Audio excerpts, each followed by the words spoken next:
Choose advisors who want to educate rather than shame you. You will always avoid dealing with your finances if you are mired in shame.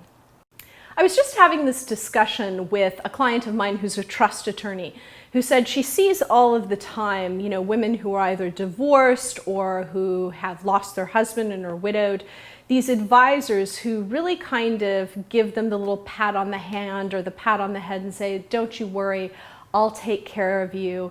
And people feel ashamed to even ask a question about their finances or something they don't understand. They feel like, oh, I should understand this, so I'm not going to ask. I mean, I'm an educated person, I should be able to figure this out.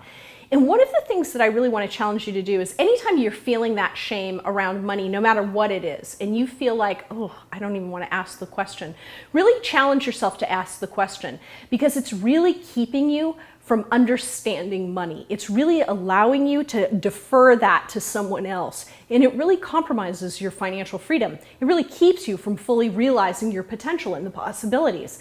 And so one of the things I want you to think about is, where do you have shame around money?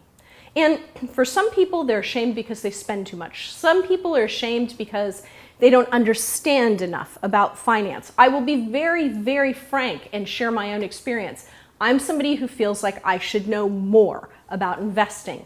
And so I feel a lot of embarrassment about that. I read, but it's kind of like I don't love it. However, I've made a concerted effort to try to learn, and I force myself to do it, rather than just simply saying, well, I'm just going to say that's not my thing. Shame is powerful. It's really powerful. And shame is crippling.